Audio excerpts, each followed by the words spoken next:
The movie opens showing our main protagonist, Ben, a baby-faced 25-year-old guy who is always kind and gentle to others. One would assume that he is the ideal friend, but things are the exact opposite. Ben is not exactly a serial killer, but he has the ability to freeze time and do whatever he wants. Of course, he uses this to strip women and perform his favorite activity, painting, whether it be on the road, the supermarket, or even the movies. Ben freezes hot girls and makes their nude portraits. It wasn't always like this, though. Ben was a normal guy, just like all of us. He had a caring girlfriend and a promising future, and he just dreamed about painting naked women. Following this, the movie flashes back to 5 weeks earlier where it all went wrong. Ben is seen having an argument with his girlfriend, Susie, who calls him a loser. Having had enough, he breaks up with her, and this enrages Susie even more. She starts throwing objects at him, and at this moment, everything turns into slow motion for Ben. In the aftermath of the breakup, Susie quickly moves on and finds solace in another guy. Ben notices them together in the college cafeteria and becomes distraught, hence to distract himself.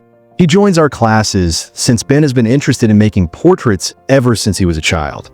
He effortlessly makes beautiful paintings, which surprises even the teacher.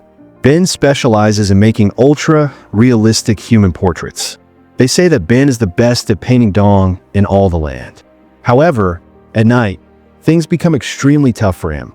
Ben cannot seem to get over his breakup, as every time he closes his eyes, he sees Susie days pass and he eventually becomes an insomniac. Now Ben cannot fall asleep for even an hour. The memories of his ex-girlfriend are slowly turning him into a depressed maniac, overwhelmed by regret and suffering. Ben finally gives Susie a call and pleads with her to come back. He also apologizes for turning their relationship into a mess, promising to never do it again.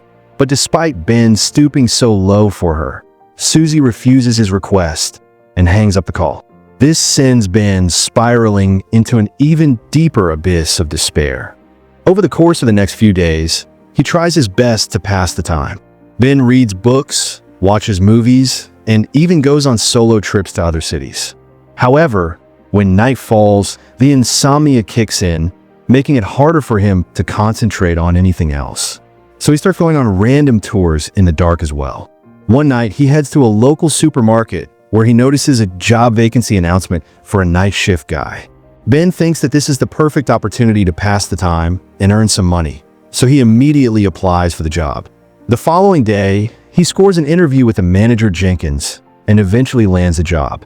Ben is finally happy after a long time, and he has a gut feeling that his life is about to change. As Ben becomes accustomed to his new job, he notes how each of his co-workers handles the art of passing the time differently. The cashier, Sharon Pott, has the most unique style. She makes sure to always hide the clock with various objects.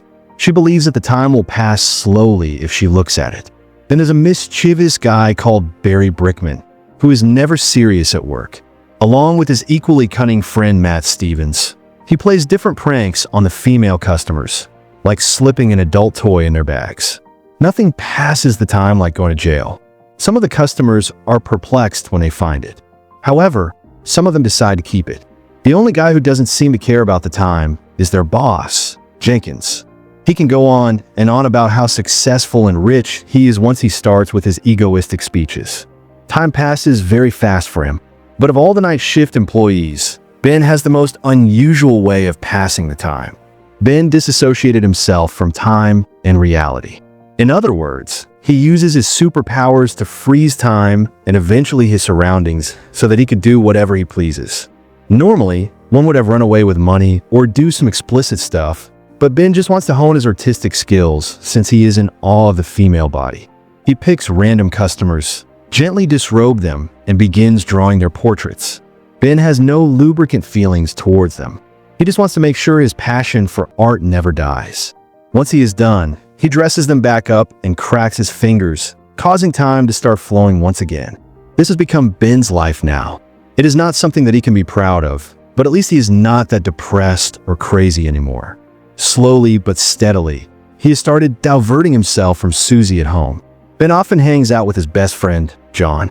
The two have been together ever since they were kids.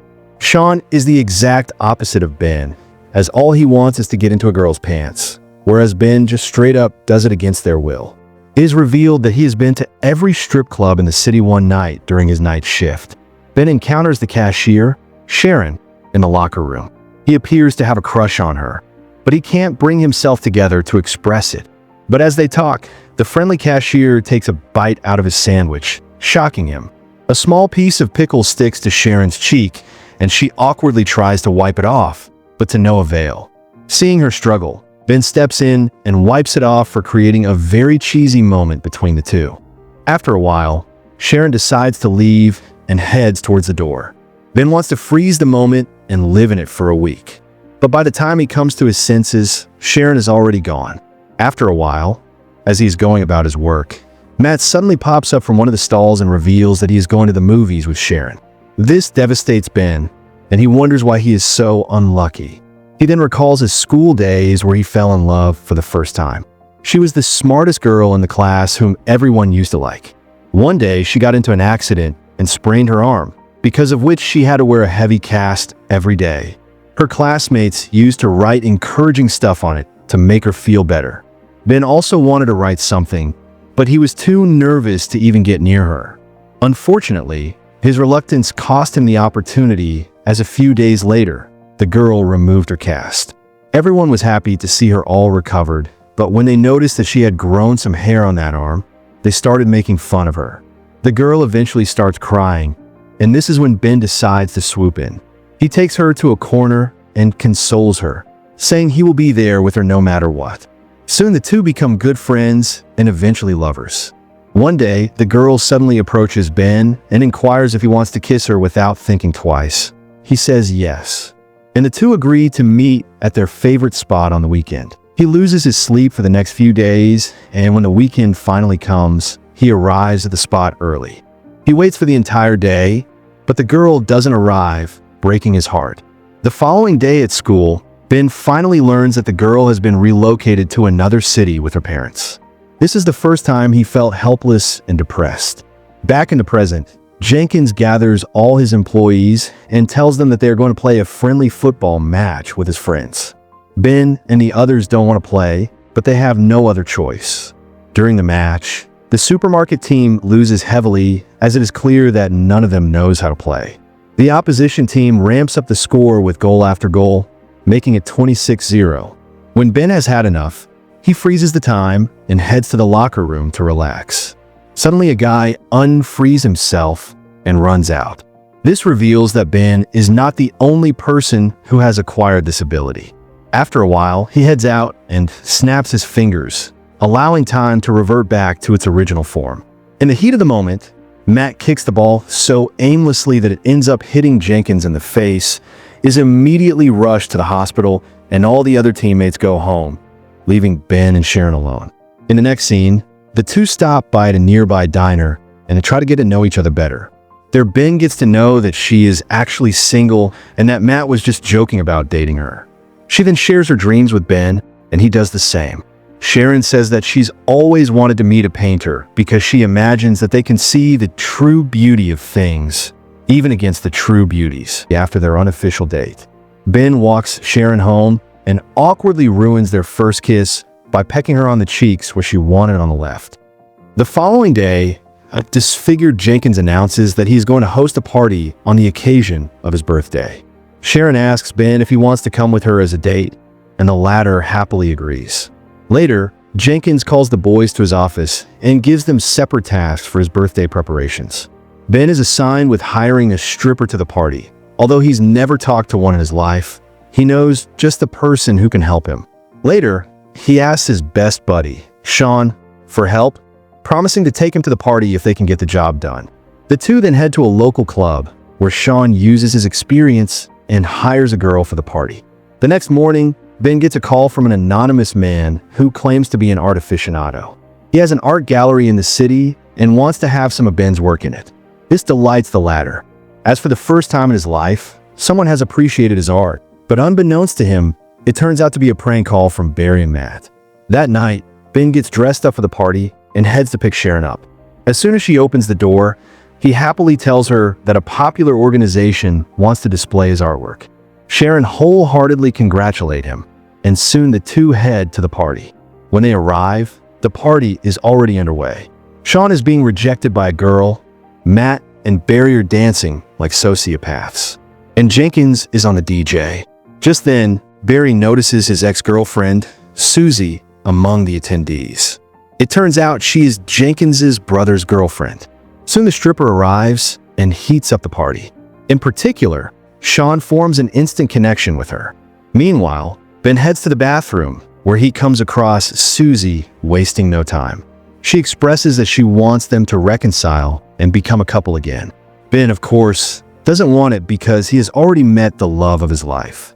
But the crazy girl keeps on insisting. Out of the blue, she even kisses him forcefully. Ben immediately pushes her back, but when he turns around, he realizes that Sharon witnessed the whole incident. Ben tries to explain that it's not what it looks like, but the innocent cashier leaves without hearing a word. After a while, Ben goes straight to Sharon's apartment and tries to explain everything to her, but she is too blinded by her anger. When she starts hurling obscenities, Ben gets upset and leaves. Due to the breakup, he once again spirals into his world of depression and insomnia. The only thing he looks forward to is his appointment with the supposed art gallery company, which had called him in the next scene. The day finally arrives, and Ben goes there with some of his best artwork. As expected, the gallery owner denies making an appointment with him, making Ben realize that he has been pranked. But just as he is about to leave, the owner notices some of his sketches of Sharon and asks to have a look. Unsurprisingly, he likes them, and Ben is offered a night to display his work in the gallery. A few days later, Sharon receives an official invitation to Ben's art display. Although she is angry with him, she still decides to visit the gallery. When Sharon arrives there, she is taken aback to see that the artwork there is about her. It turns out Ben stopped making portraits of other women, and he used all of his time on Sharon. She was the love of his life, and he could not stare at any other woman other than her. Meanwhile, Sharon and Ben finally meet. The latter tries to explain what happened on the party night, but Sharon says that he doesn't have to. She has now realized how much he loves her just by looking at his paintings. With this, they get closer and share a romantic kiss right in the middle of the art gallery room. In the final scene, Ben uses his powers and freezes everything. However, this time, even Sharon can move in the frozen world. The two then go out into the snow, where millions of snowflakes are suspended in the air. At last, the lovebirds kiss once more, a symbol that even when everything stops, love keeps moving. If you enjoyed this recap, make sure to give it a thumbs up, share your thoughts in the comments below, and subscribe for more movie recaps like this.